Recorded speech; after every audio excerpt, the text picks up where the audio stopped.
Hello டேடஸ், வணக்கம். எப்படி இருக்கீங்க? உங்கள் ட்ரேடிங்லாம் எப்படி போயிட்டுருக்கு? நாம் இப்போ இந்த வீடியோவில் கிரீடு, அதாவது பேராசை, ட்ரேடிங் சைக்காலஜியில் ரொம்ப முக்கியமான ஒரு டாப்பிக்கை இந்த வீடியோவில் பார்க்க போகிறோம்.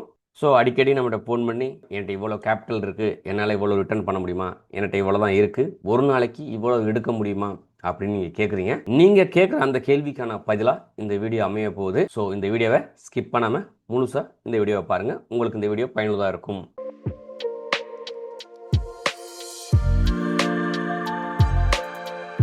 அதுக்கு முன்னாடி இந்த வாரத்தில் ஸ்டூடெண்ட்டுக்கு என்னென்ன லெவல் சப்போர்ட் பண்ணியிருந்தோம் அப்படின்னு பார்க்கலாம். ஸோ நம்மளோட ஸ்டூடெண்ட்டுக்கு பேங்க் நிஃப்டியில் சப்ளை டிமாண்ட் மார்க் பண்ணி கொடுத்துருக்கேன். ஸோ நிஃப்டியில் சப்ளை எங்கே இருக்குது, டிமாண்ட் எங்கே இருக்குன்னு மார்க் பண்ணி கொடுத்துருக்கேன். ஸோ மார்க்கெட் ஓப்பன் ஆகிறதுக்கு முன்னாடி ப்ரீ மார்க்கெட் டேட்டா கொடுத்துருக்கேன். ஸோ என்ன பண்ணி கொடுத்துருக்கேன்னா, இதுக்கு மேலே என்ன பை, ஒருவேளை கீழே வந்து ஆர்டர் பிளாக்ல என்ட்ரி எடுத்தால் பைன்னு சொல்லி கொடுத்துருக்கேன். தென் அதுக்கப்புறம் கீழே ஆர்டர் பிளாக் மார்க் பண்ணி கொடுத்தேன். இங்கேருந்து பை ஆகிறதுக்கு வாய்ப்பு இருக்குது அப்படின்னு ஸ்டூடெண்ட் சப்போர்ட் பண்ணியிருக்கேன். ஸோ மார்க்கெட் வாரம் இந்த லெவலேருந்து என்ட்ரி எடுக்கிறான்.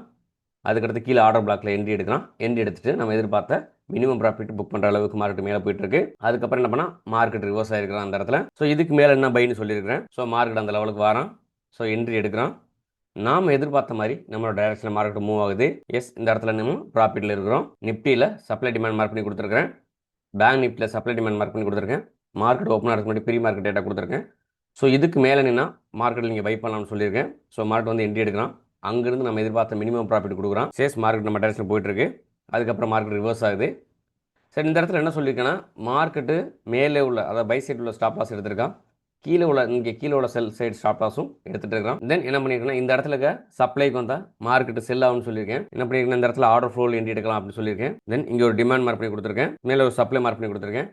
மார்க் நம்ம மார்க் பண்ணி கொடுத்த இடத்துக்கு வர்றான். அங்கேருந்து மார்க் ரிவர்ஸ் ஆகுது. ஸோ நான் மார்க் பண்ணுறது இந்த ஆர்டர் ஃப்ளோவிலேருந்து என்ட்ரி எடுத்துட்டு நம்ம டேரக்ஷனில் மார்க்கெட் மூவ் ஆகுது. ஸோ இந்த மாதிரி உங்களுக்கு லைவ் சப்போர்ட் வேணும் அப்படின்னு நினச்சிங்கன்னா கீழே கொடுக்குற இந்த வாட்ஸ்அப் நம்பரில் என்ன தொடர்பு கொள்ளுங்கள். ஸோ கிரீடுனா என்ன அப்படின்னு நம்ம இப்போ இது பார்க்கலாம். ஸோ ட்ரேடிங் சைக்காலஜி நம்ம நிறைய விஷயங்கள் பேசுவோம். அதில் குறிப்பாக பேசுகிற ஒரு விஷயம் என்னன்னா கிரீடு, அதாவது என்னென்னா பேராசை அப்படின்னு தமிழ் அர்த்தம்.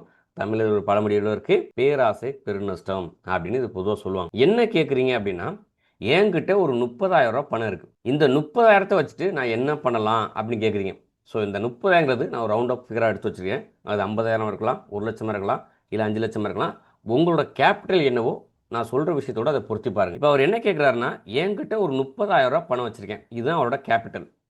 இவர் என்ன கேட்குறாரு, எனக்கு 5,000 ரூபா ப்ராஃபிட் வேணும், தினசரி வேணும் கேட்குறாரு. இங்கே தான் இந்த பேராசைங்கிற ஒரு விஷயம் நடக்குது. என்ன அப்படின்னா, 30,000 பணம் வச்சுருக்காரு, ஒரு நாளைக்கு 5,000 எதிர்பார்க்குறாரு. அப்போது மொத்த ட்ரேடிங் செஷன் எவ்வளவு? 20 ட்ரேடிங் செஷனில் அவர் எவ்வளோ எதிர்பார்க்குறாரு? நீங்கள் கணக்கு பண்ண சரியாக இருந்துச்சுன்னா கிட்டத்தட்ட அதோட அமௌண்ட்டு 1,00,000 ரூபாய். நீங்கள் யோசிச்சு பாருங்க, 30,000 வச்சிருக்க ஒரு பர்சனால மாதம் 1,00,000 ரூபாய் சம்பாதிக்க முடியும். இந்த மாதிரி ஒரு பிஸ்னஸ் எங்கேயாவது இருக்கா சொல்லுங்க பார்க்கலாம். கண்டிப்பாக கிடையாது. அப்படி அவர் ஆசைப்பட்டு வர்றதே தவறான விஷயம். இதுதான் நம்ம பேராசை பெருநஷ்டம். என்ன நடக்கும்னா, இந்த 30,000 ஒரு மாதம் ஃபுல்லாக வச்சுருந்து நான் 5,000 சம்பாதிக்கணும்னா கூட ஓகே, பாசிபிலிட்டிஸ் இருக்குன்னு சொல்லலாம். ஆனால் ஒரே நாளில் எடுக்கணும்னு சொல்ல பார்த்தீங்களா, அதுக்கு வாய்ப்பே இல்லை. ஸோ இந்த மனசை நீங்கள் தெளிய வச்சுக்கிறீங்க. 30,000 வச்சு ஒரு மாதம் ஃபுல்லாக நான் 5,000 சம்பாதிக்கணுமா? எஸ், வாய்ப்பு இருக்குது, தப்பு இல்லை. ஒரு நாளைக்கு 500 புக் பண்ணலாம், ஒரு நாளைக்கு 300 புக் பண்ணலாம், ஒரு நாளைக்கு 200 லாஸ் பண்ணலாம். கட் அந்த இடத்துல ரிஸ்க் ரிவார்டை மெயின்டைன் பண்ணால் அவரால் 30,000 வச்சு ஒரு மாதம் ஃபுல்லாக ட்ரேட் பண்ண 20 ட்ரேடில் அவர் எதிர்பார்த்த இந்த 5,000 ரூபாய் சம்பாதிக்க முடியும். கிளியரா? இப்போ ஒரு மாதம் அவர் 5,000 சம்பாரிச்சுன்னா ஒரு வருஷத்துக்கு கவுண்ட் பண்ணுங்கள். 5,000 × 12 போட்டியெல்லாம் கிட்டத்தட்ட அவரோட கேபிட்டல் எவ்வளோ மாறும்? 60,000 வாரத்துக்கு வாய்ப்பு இருக்குது. அப்போ ஒரு வருஷம் கழிச்சு அவர் எதிர்பார்த்த மாதிரி இந்த கேபிட்டல் 2 மடங்காக மாறுறதுக்கு வாய்ப்பு இருக்குது. ஆனால் தொடர்ந்து கன்சிஸ்டன்சியாக இந்த ட்ரேடை எடுக்கணும். தொடர்ந்து அவர் என்ன ரிஸ்க் ரிவார்டை கரெக்டாக ப்ராப்பராக மெயின்டைன் பண்ணணும். ரிவார்டுன்னு வரும்போது அதிகமாக வரணும், ரிஸ்க்குன்னு வரும்போது கம்மியாக ரிஸ்க் எடுக்கணும். ஆனால் இங்கே தான் ஒரு விஷயம் அடி வாங்கும். என்னன்னா, கன்சிஸ்டன்சிங்கிற விஷயம் நடக்காது. ஏன்னா அவரை பொறுத்த வரைக்கும் இப்போ இது எப்படி இந்த 5,000 சாத்தியம் அப்படின்னு சொல்கிறேன் பாருங்கள். 5,000மோ 3,000மோ எப்படி சாத்தியம்னா, அவர் 30,000 தான் கையில் பணம் வச்சுருக்காரு. இப்போ அவர் நிஃப்டிலையோ இல்லை பேங்க் நிஃப்டிலையோ அவர் வந்து ஒரு ட்ரேட் எடுக்கணும்னு நினைக்கிறார். ஸோ உதாரணத்துக்கு நிஃப்டியில் வந்து எடுக்கணும்னா ஒரு லாட்டோட சைஸு 75. இதில் அவர் வந்து ஒரு 10லேருந்து 12 பாயிண்ட் பிடிக்கணும்னு ஆசைப்பட்டார்னா 750 இருந்து 850 900 வரைக்கும் ஒரு நாளைக்கு சம்பாதிக்கலாம். ப்ராப்பரான செட்டப்பில் உட்காந்தா 10 to 12 15 பாயிண்ட் கூட ப்ராப்பராக கிடைக்கும். நம்மளோட இன்ட்ராடே ஸ்டூடெண்ட்டுக்கு தெரியும். இந்த லெவலில் நானே மார்க் பண்ணி அவங்களுக்கு பர்சனலாக கைடும் பண்ணிடுறேன். அப்போ ஒரு நாளைக்கு அவர் 800லேருந்து 900 ரூபாய் சம்பாதிக்கிறாரு அப்படின்னா இதை நீங்கள் என்ன சொல்லலாம், மொத்தமாக 20 ட்ரேடிங் செஷன். ஸோ எல்லா ட்ரேடிங் செஷன்லையும் நமக்கு இந்த மாதிரி ப்ராஃபிட் வருமா? கண்டிப்பாக கிடைக்காது. அப்போ குறைஞ்சபட்சம் என்ன சொல்லலாம், ஒரு 7-8 ட்ரேடிங் செஷனில் இந்த மாதிரி ஒரு அமௌண்ட் வரலாம். நான் இதையே ரவுண்ட் அப் பண்ணிக்கிறேன். டோட்டலாக ரவுண்ட் பண்ணால் ஒரு 10 ட்ரேடிங் செஷன் வச்சாலே குறைஞ்சது 10 பாயிண்ட் கொடுத்தா 7,500 ரூபா. இந்த 7,500 நம்ம கவர்மெண்ட் கட்ட வேண்டிய டேக்ஸ் எல்லாமே நான் ரவுண்ட் அப் பண்ணிக்கிறேன். ஸோ அதில் வந்து ஒரு 2,000 2,500 போச்சுன்னா சாலிடாக ஒரு 5,000 ரூபா சம்பாதிக்கிறதுக்கு வாய்ப்பு இருக்குது. இது ப்ராபபிலிட்டி. ஷேர் மார்க்கெட்டுங்கிறது காசு வச்சு காசால் சம்பாதிக்கக்கூடிய ஒரு இடம். ஓகேங்களா? இதில் சம்பாதிக்கிறதுக்கு ஒரு வாய்ப்பு இருக்குது அப்படின்னு தான் நான் சொல்கிறேன். இதுலேருந்து சம்பாரிச்சு தான் உங்கள் ஸ்கூல் ஃபீஸ் கட்டணும், இதுலேருந்து சம்பாரிச்சு தான் உங்களோட வீட்டு வாடகை கட்டணும், இதுலேருந்து சம்பாரிச்சு தான் உங்கள் கடனை கட்டணும். அந்த ஒரு இதோட நிர்பந்தத்தோட உள்ளுக்குள்ளே வந்தீங்கன்னா கண்டிப்பாக உங்களால் ப்ராஃபிட் பார்க்க முடியாது. ஏன் அப்படின்னு சொல்ல வரேன்னா, உங்கள் மனசெல்லாம் இன்றைக்கி எவ்வளோ ப்ராஃபிட் எடுக்கலாம், இன்றைக்கி எவ்வளோ ப்ராஃபிட் எடுக்கலாம், இன்றைக்கி எவ்வளோ எடுக்கலாம்னு அந்த ப்ராஃபிட்லேயே ஃபோக்கஸ் பண்ணிச்சு அப்படின்னா நீங்கள் லாஸை ஃபோக்கஸ் பண்ண மாட்டீங்க. இதில் ஒரு வார்த்தை சொல்கிறேன். என்ன அப்படின்னா, உங்களோட மைண்டு எல்லாமே டெக்னிக்கல் என்ன சொல்லுது அப்படின்னு மட்டும்தான் பார்க்கணும். மார்க்கெட்டு புல்லிஷாக இருக்கானா, ஸோ இந்த இடத்துல ஒரு பையிங் ஆப்பர்ச்சுனிட்டி பார்த்து மார்க்கெட்டு மேலே போகிறதுக்கான வாய்ப்பு இருக்கா, பை பண்ணலாம். அதே மார்க்கெட்டு பேரிஸாக இருக்கா, இந்த இடத்துல ஒரு செல்லிங் ஆப்பர்ச்சுனிட்டி மார்க்கெட்டு பார்த்து மார்க்கெட்டு கீழே வரதுக்கான வாய்ப்பு இருந்துச்சுன்னா ஒரு செல்லிங் ஆப்பர்ச்சுனிட்டி பிடிக்கலாம். இந்த மாதிரி டெக்னிக்கலில் ஃபோக்கஸ் பண்ணிங்கன்னா ரிஸ்க்கு உங்கள் கையில் வச்சு ரிவார்டை மார்க்கெட் கையில் கொடுத்துடணும், அது பார்த்துக்கிறோம். அதை விட்டுட்டு ரிவார்டு மட்டுமே ஃபோக்கஸ் பண்ணிட்டு வரவங்களெல்லாம் மார்க்கெட்டில் ஜெயிக்க முடியலை. இப்போ நான் இந்த சொல்கிற இந்த விஷயம் பார்த்தீங்கன்னா, நான் இது காமனாக பொதுவாக சொல்கிற மாதிரி இருக்கும். ஆனால் இது மார்க்கெட்டில் இருந்து அனுபவப்பட்ட ஒவ்வொருத்தருக்கும் இதுதான் அது வேதம் மந்திர மாதிரி தெரியும். ஏன் அப்படின்னா, நீங்கள் இங்கே ரிஸ்க்கை வந்து உங்கள் கண்ட்ரோல் வச்சுக்கணும்.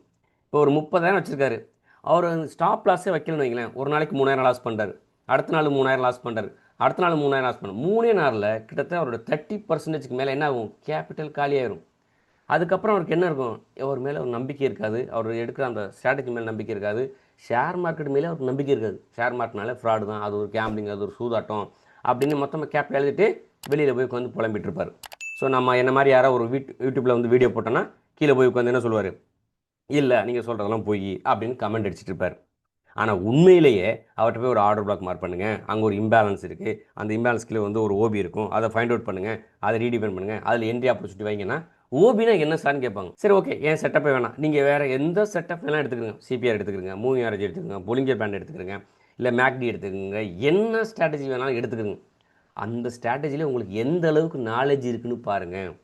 அதோட நூக்கணும் கார்னர், அதாவது எக்ஸாக்டாக இந்த இடத்துல இப்படி போனால் எப்படி வரும், இதில் போனால் எண்டு, இதில் போனால் எஸ்எல், எத்தனை தடவை நீங்கள் தொடர்ந்து உங்கள் மார்க்கெட்டில் உங்கள் ஸ்ட்ராட்டஜி இம்ப்ளிமெண்ட் பண்ணியிருக்கிறீங்க?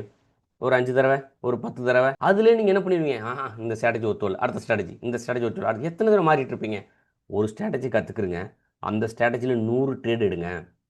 அந்த 100 ட்ரேடில் 70 ட்ரேடு குறைஞ்சபட்சம் டிபி அடிக்கணும். 30 ட்ரேடு எஸ்எல் அடிச்சுனாலும் பரவாயில்ல.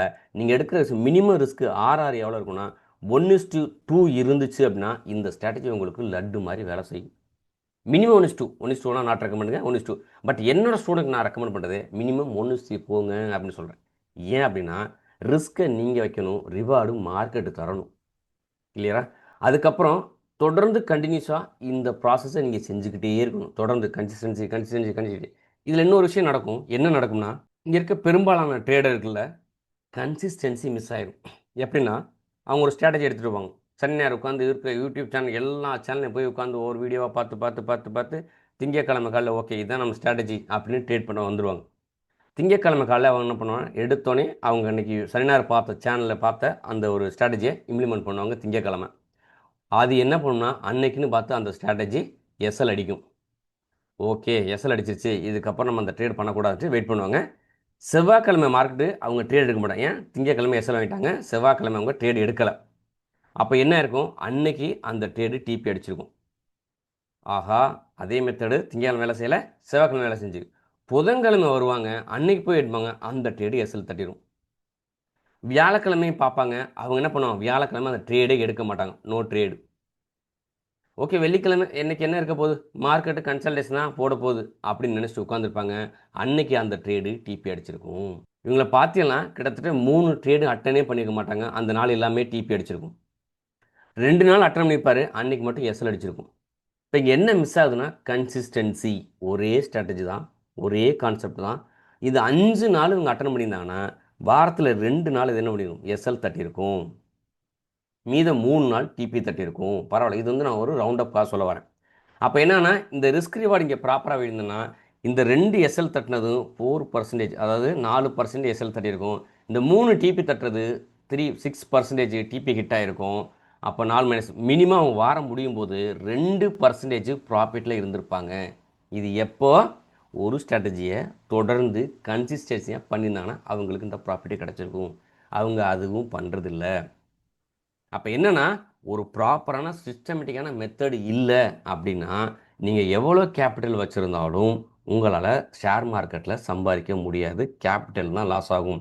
நான் உங்களை நெகட்டிவாக பேசலை, டீமோட்டிவ் பண்ணலை, இல்லை நீங்கள் பண்ணுற தப்பு அப்படின்னு நான் சொல்ல வரல.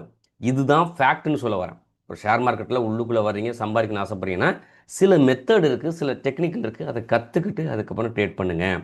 இப்போ ஆசைக்கும் பேராசைக்கும் என்ன வித்தியாசம்னு கேட்டிங்கன்னா ஒரே வார்த்தையில் சொல்லணும்னா நீங்கள் கல்யாண வயசுலேருந்து எனக்கு ஒரு பொண்ணு வேணும் அப்படின்னு நினச்சிங்கன்னா அது நார்மலான ஆசை. ஆனால் அதே பொண்ணு எனக்கு ஐஸ்வர்யாய் மாதிரி தான் இருக்குன்னு நீங்கள் ஆசைப்பட்டீங்கன்னா அதுக்கு பேர் பேராசை. இப்போ இதை கனெக்ட் பண்ணனா என்கிட்ட ஒரு 30,000 பணம் இருக்குது, அதை நான் மாதம் ஃபுல்லாக ட்ரேட் பண்ணி 5,000 சம்பாதிக்கணும்னு நினச்சிங்கன்னா எஸ், உங்களோட ஆசை நார்மலான ஆசை. அதே நேரத்தில் என்கிட்ட 30,000 பணம் இருக்குது, ஒவ்வொரு நாளும் நான் 5,000 சம்பாதிக்கணும்னு நீங்கள் ஆசைப்பட்டீங்கன்னா அதுக்கு பேர் பேராசை. ஸோ இந்த கேபிட்டல் உங்களோட எவ்வளவோ அதை நீங்கள் என்ன பண்ணுவோம், மல்டிப்ளை பண்ணி ட்ரேடுக்குள்ளே கொண்டு வாங்க. ஓகேவா? ஸோ நம்மக்கிட்ட வர ஸ்டூடெண்ட்டுக்கு நான் என்ன சொல்லித்தரேன் அப்படின்னு பார்த்தீங்கன்னா, ஸோ நம்ம என்ன பண்ணோம்னா அட்வான்ஸ் கான்செப்ட் எஸ்எம்சியில் கம்ப்ளீட்டாக ஃப்ரம் த பிகினிங் ஆரம்பித்து அப் டு எண்டு வரைக்கும் நம்மளோட அட்வான்ஸ் எஸ்எம்சி உங்களுக்கு சப்போர்ட் பண்ணும். இது லாங் டேர்முக்கு உங்களுக்கு யூஸ் ஆகும். இந்த கோர்ஸ் முடிக்கிறதுக்கு குறைஞ்சபட்சம் 3 மந்த் ஆகும். ஸோ ஒவ்வொரு டாப்பிக்கும் நான் கிளாஸ் எடுப்பேன். கிளாஸ் எடுத்துகிட்டு அதை உங்களை ப்ராக்டிஸ் பண்ண சொல்லுவேன். ஒன்ஸ் நீங்கள் ப்ராக்டிஸ் பண்ண இமேஜ் எனக்கு அனுப்ப சொல்லுவேன். அது சரியாக இருக்கும் பட்சத்தில் உங்களை அடுத்த டாப்பிக்கே மூவ் பண்ணுவேன். ஸோ இதை வந்து ஜூம் கிளாஸ் 1-to-1 வழியாகவும் கற்றுக்கலாம், இல்லை இதே கிளாஸை ரெக்கார்டிங் வழியாகவும் நீங்கள் கற்றுக்கலாம். தென் அதுக்கப்புறம் எஸ்எம்எஸ். நீங்கள் ஒருவேளை இன்ட்ராடே பிளேயராக இருந்து மார்க்கெட்டில் 1 வருஷம் 2 வருஷம் எக்ஸ்பீரியன்ஸ் இருந்தால் உங்களுக்கு இந்த கோர்ஸ் யூஸ்ஃபுல்லாக இருக்கும். இது பார்த்தீங்கன்னா 1 வீக்கில் கற்றுக்கலாம். ஸோ இந்த வாரம் ஆரம்பிச்சுன்னா அடுத்த வாரத்தில் நீங்கள் லைவ் ட்ரேட் எடுக்கலாம். ஸோ இதுக்கு பேர் சிம்பிள் மார்க்கெட் ஸ்ட்ரக்சர். இது வந்து லோவர் டைம் ஃப்ரேம் அழகாக ஒர்க் அவுட் ஆகும். ஸோ இதை என்ன பண்ணோம்னா தினசரி நிஃப்டி பேங்க் நிஃப்டியில் நீங்கள் எதிர்பார்க்குற மினிமம் ப்ராஃபிட் புக் பண்ணுறதுக்கு இந்த கோர்ஸ் உங்களுக்கு யூஸ்ஃபுல் ஆகும். ஸோ ஒருவேளை நீங்கள் லாங் டேர்ம் போகிற டப்பாக இருந்தால் எஸ்எம்சி அட்வான்ஸ் லெவல் எடுத்துக்கிறீங்க. நீங்கள் இன்ட்ராடே பிளேயராக இருந்தீங்கன்னா நீங்கள் எஸ்எம்எஸ், அதாவது சிம்பிள் மார்க்கெட்ஸே எடுத்துக்கிறீங்க. இந்த வீடியோ பிடிச்சிருந்தா லைக் பண்ணுங்கள். இது மற்ற ட்ரேடுக்கு யூஸ்ஃபுல்லாக இருக்குன்னா ஷேர் பண்ணுங்கள். இது வரைக்கும் நம்ம சேனலை சப்ஸ்கிரைப் பண்ணலாம், சப்ஸ்கிரைப் பண்ணி வைங்க. உங்களை இன்னொரு நல்ல வீடியோ சந்திக்கிறேன். தேங்க்யூ. Happy trading.